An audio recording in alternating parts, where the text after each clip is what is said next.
This morning, if you've got your Bibles, be turning with me to 2 Samuel chapter 15. 2 Samuel chapter 15. If you guys see me doing this a lot, I'm just trying to get comfortable. 2 Samuel chapter 15. We're going to be studying here. We're going to continue on with our lessons on character studies. And this is one that has been interesting to me for the last couple of weeks. I've been working on it. And, these take time to put together, to research and to formulate and flesh out the lesson. But this is one that's been interesting to me for a couple of weeks now. And in 2 Samuel chapter 15, we've got quite the scene unfolding.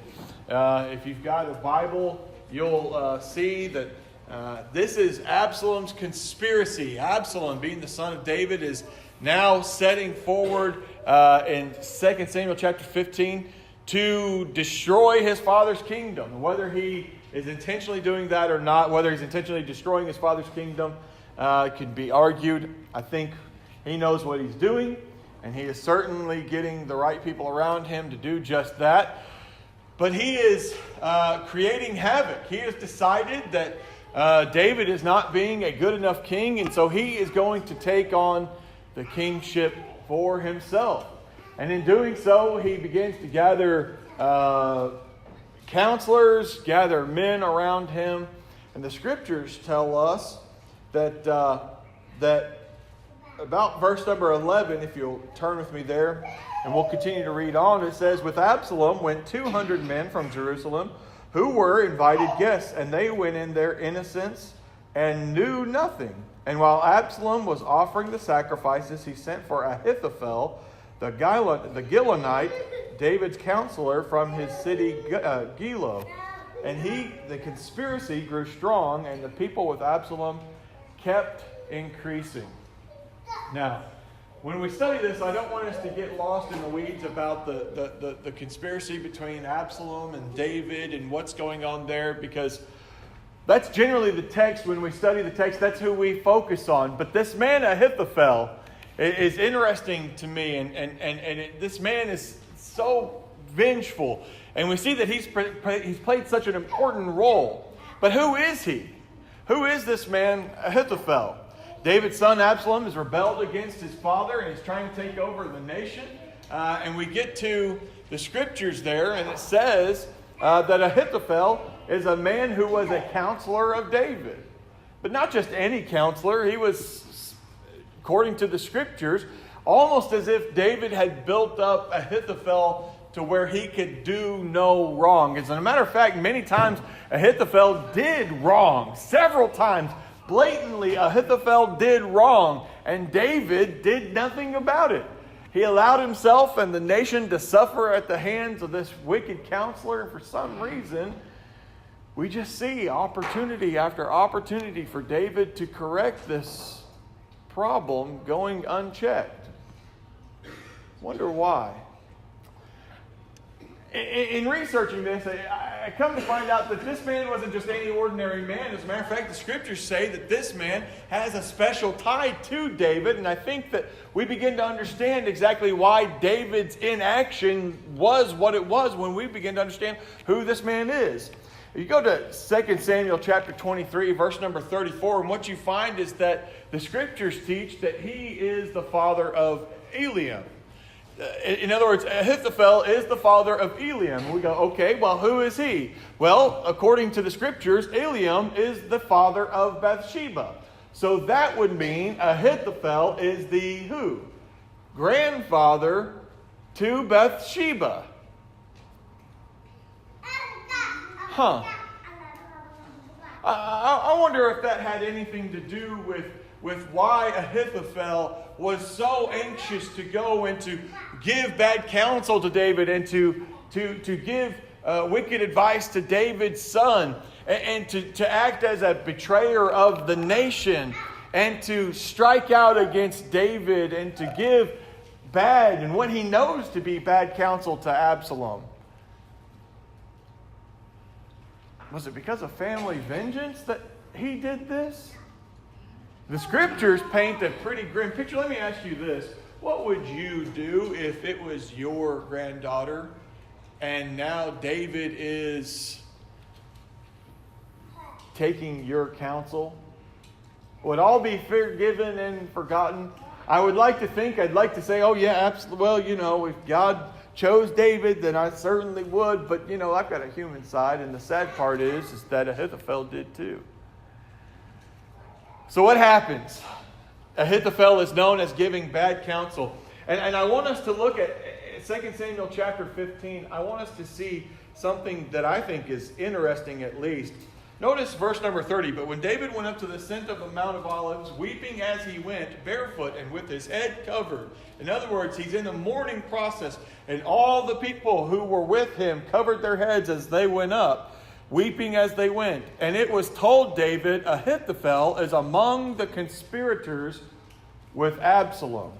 And David said, O Lord, do what? Please turn the counsel of Ahithophel into foolishness. Now it's interesting to me that previously, that in chapter 15, about verses 11 through 13, what we see is that David is told, there is a conspiracy against you. Absalom, your son, has taken your wives.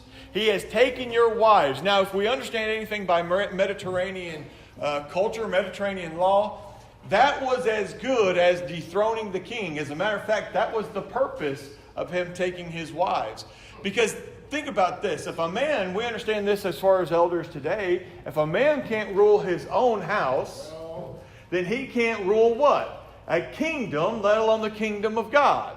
So we understand then that where did this concept come from? It came from the idea that if a man cannot rule his house, he cannot rule an entire kingdom. So what Absalom does is he goes in and he takes the man's house, thereby taking the man's kingdom. Nobody follows a broken man. Nobody follows a disrespected man. Nobody follows an openly disrespected man. Do they? So Absalom goes in and he takes his father's wives, takes them as his own. What did David do in response to that? Now we're building up to verse 31. What did David do? In verse number 13, we see, and it says, and a messenger came to David, saying, the hearts of men of Israel have gone after Absalom. The people have been swayed. Why? Because David, you've been shown to have no power. He came in and took your home. He took your house. As a side note, how many men are giving up their homes to things that do not have a face or a name, but yet are stealing their households, stealing their manlyhood, stealing their kingdomship right out from underneath their noses, and they're allowing it to happen? Things like that happen, don't they? The gambler gambles away his home. The drinker drinks away his home. The adulterer laying down with a woman does not realize that what it will cost him in the long run. Not making your eyes balance, men, can cost you your entire house. Just by not looking away. Oh, but keep that thought, because we're going to come back to that in just a minute. We're going to keep that. We're going to visit that in just a minute. What did David do?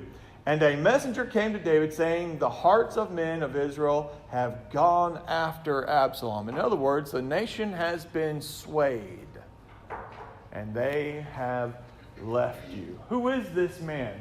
This is the man who told Absalom that he should take his father's wives. But this isn't the first time that Absalom has given, or that Ahithophel has given opportunity to vengeance upon David.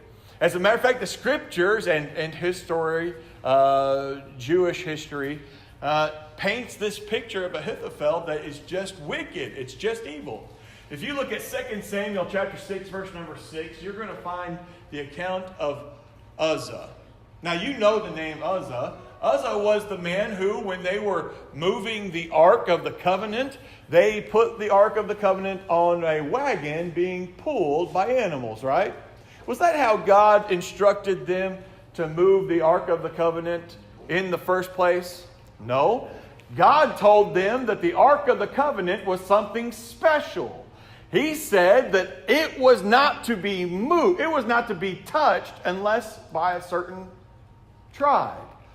As a matter of fact, a certain profession from a certain tribe of a certain selected people, a certain nation.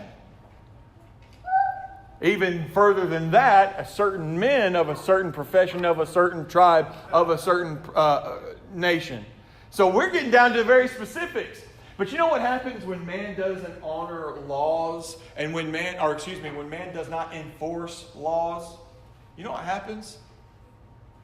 We begin to bend them a little bit. We see how flexible they are. And we do that with our own laws, and then we get to thinking that we can do that with God's laws.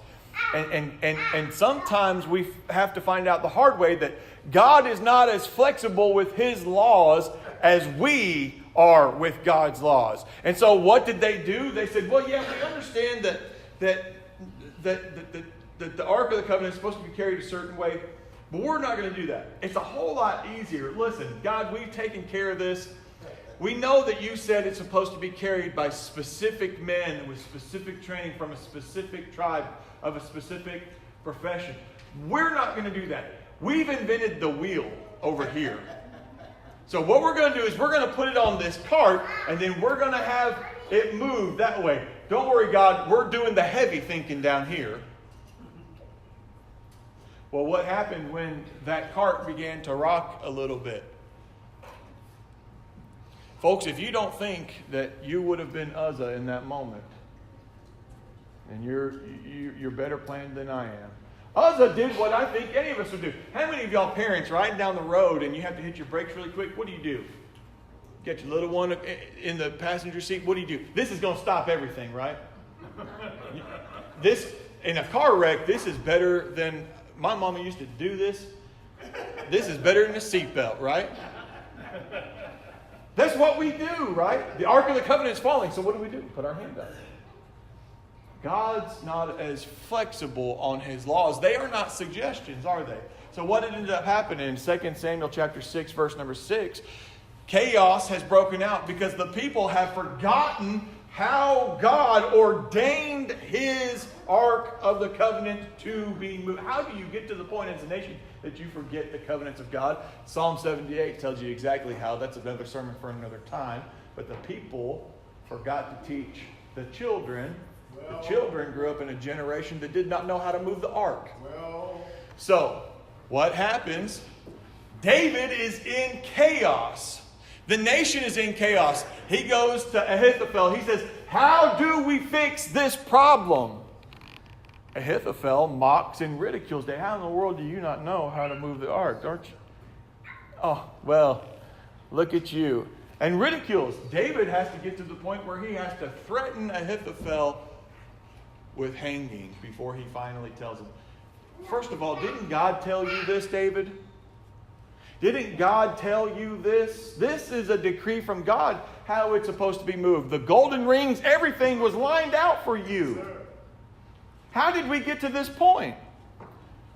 But Ahithophel finally comes off and tells him the answer. Now, the next part, this part, I want you to understand, this part is Jewish folklore. This is Jewish oral history. You're not going to find this in your scriptures. Then, Mike, why'd you add it? Because it paints the picture of the man throughout religious history. And it paints this picture that David is excavating too deeply at the foundations of the temple. First of all, we know that this is in Scripture because David built the temple. No.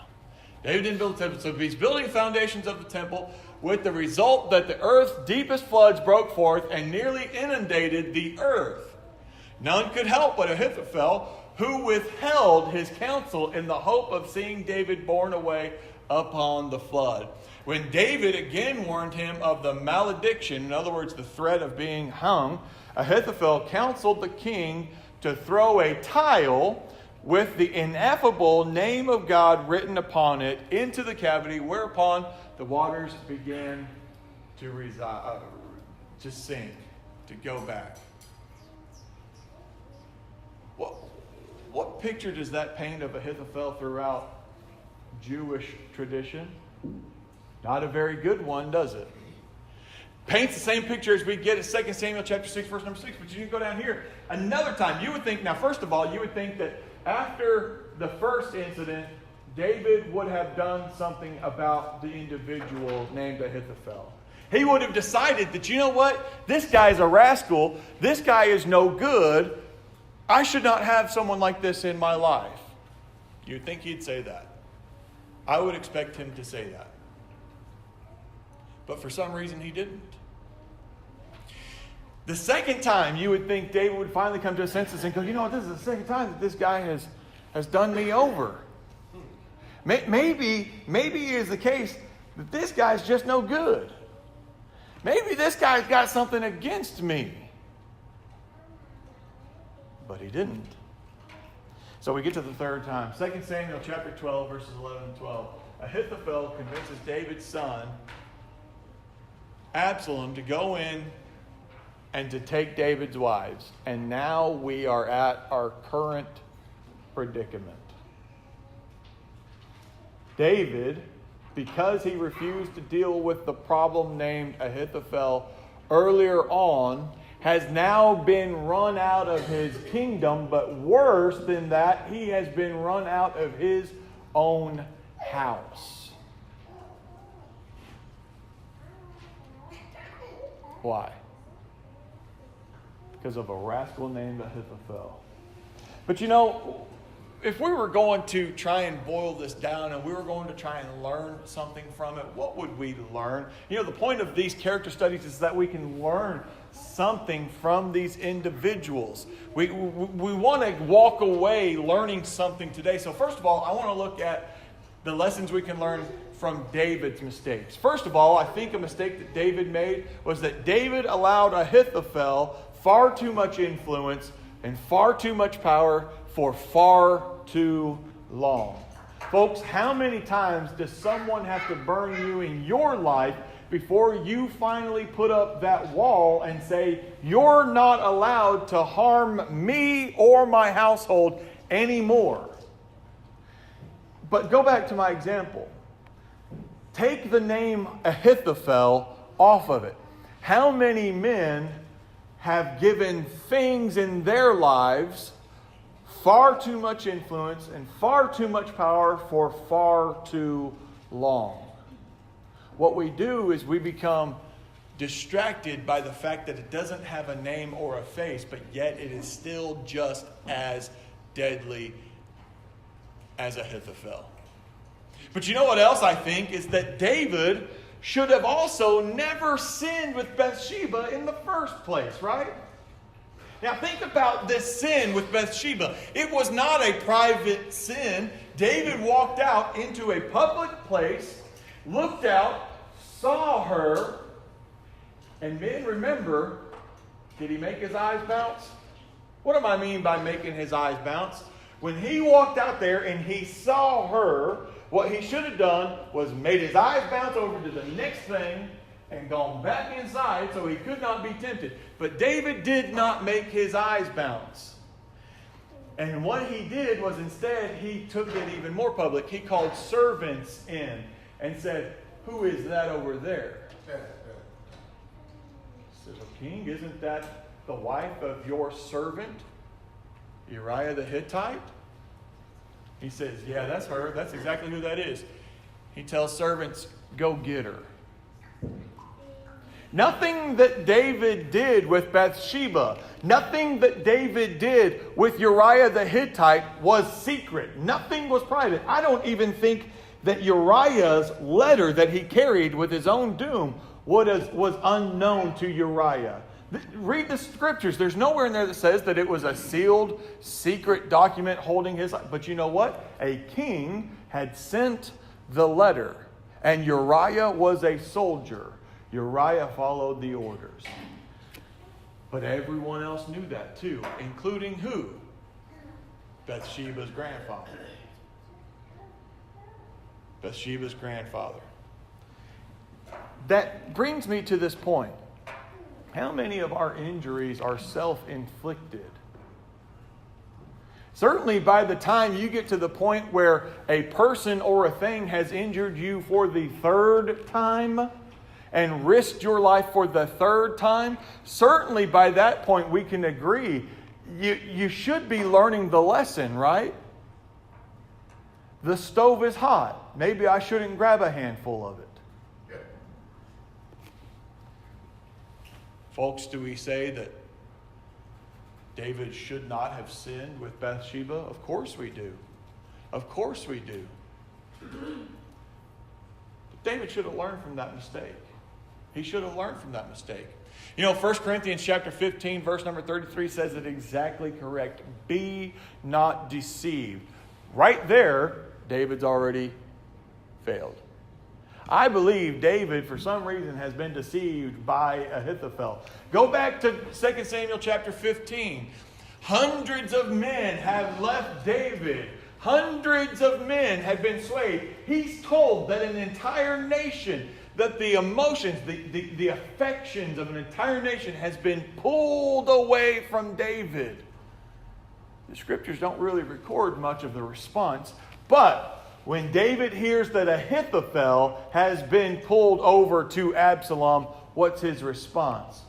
Oh God, that I cannot stand, that I cannot take. God, please make the wisdom, make the advice of Ahithophel become foolishness. That I cannot take, Lord. And that's, by the way, when he sends his own servant over to Absalom to do what? Counteract the counsel of Ahithophel. Be not deceived. Instead, a Christian is called to be sober, be vigilant. That way the enemy cannot deceive you. David thinks, well, Ahithophel's full of this great wisdom and he's got great counsel. When in reality, he's turning every chance he can to blackmail or to destroy David. Be not deceived. Satan wants to deceive you. But notice this. Evil communications corrupt good manners. Evil communicators will corrupt good people if you allow them the opportunity. So I think there are some lessons we can learn from David, but David's not the lesson. He's not the focus of this lesson this morning. This morning we're focusing on Ahithophel. What can we learn from a man like Ahithophel? First of all, I think it's worth noticing that Ahithophel spent his entire life angry and vengeful over numerous incidents. Over numerous incidents, we see that Ahithophel is an angry and vengeful man. And he ended up taking his own life. There's wisdom in the fact that God said, dearly beloved, Romans chapter 12, verse 19, it actually quotes Old Testament. Dearly beloved, avenge not yourselves, but rather give place unto wrath. For it is written, what? Vengeance is whose? Vengeance is mine. I will repay, saith the Lord. Maybe it is the case that God is trying to teach us something there.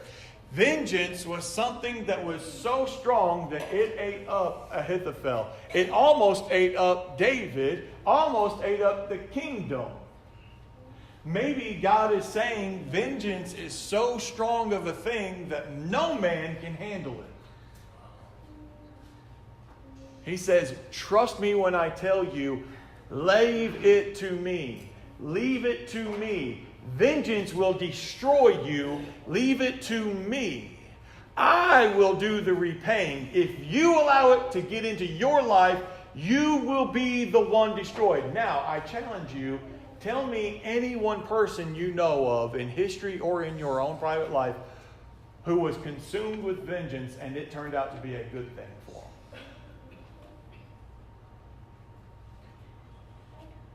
And silence fell upon the crowd because no one can. Vengeance is mine.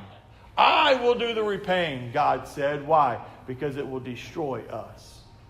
It destroyed him. It destroyed him. This man was the root of bitterness that poisoned a nation, poisoned a family. It fueled rebellion. It wrecked the king's court and wrecked the family. Yet David chose to keep him around. Let me ask you this question. Why? Why? Who's the person or the thing that you're keeping around in your life that you should get rid of? Is there that thing in your life that needs to be weeded out? You know, the best garden is one that's protected from weeds. Every once in a while, you've got to go out and you've got to pull the weeds up, don't you? When was the last time you tended your own garden? As an interesting side note, like Judas, Ahithophel betrayed God's anointed and it cost him his life by hanging. You think that's by accident? No, I don't think so. What things do you have in your life that needs to be cut out? Is sin one of them? The scriptures teach that according to the New Testament, you go to Acts chapter 22, verse number 16, the same thing that is told to the Apostle Paul is told to us. And now why do you wait? Why are you waiting? What are you spending your time doing? What are you waiting for? You've prayed for 3 days and for 3 nights. You've said, God, give me a sign. You've said all of those things that we say when we're looking for God. God has answered 2,000 years ago. And now why do you wait? Arise and be baptized, washing away thy sins, calling upon the name of the Lord.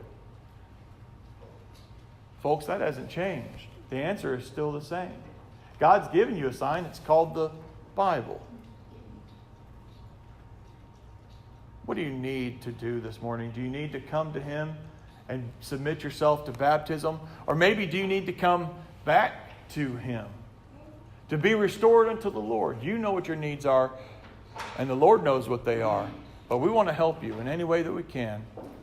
If you have an Ahithophel, whether it is by name or face or by any other thing, does it need to come out of your life?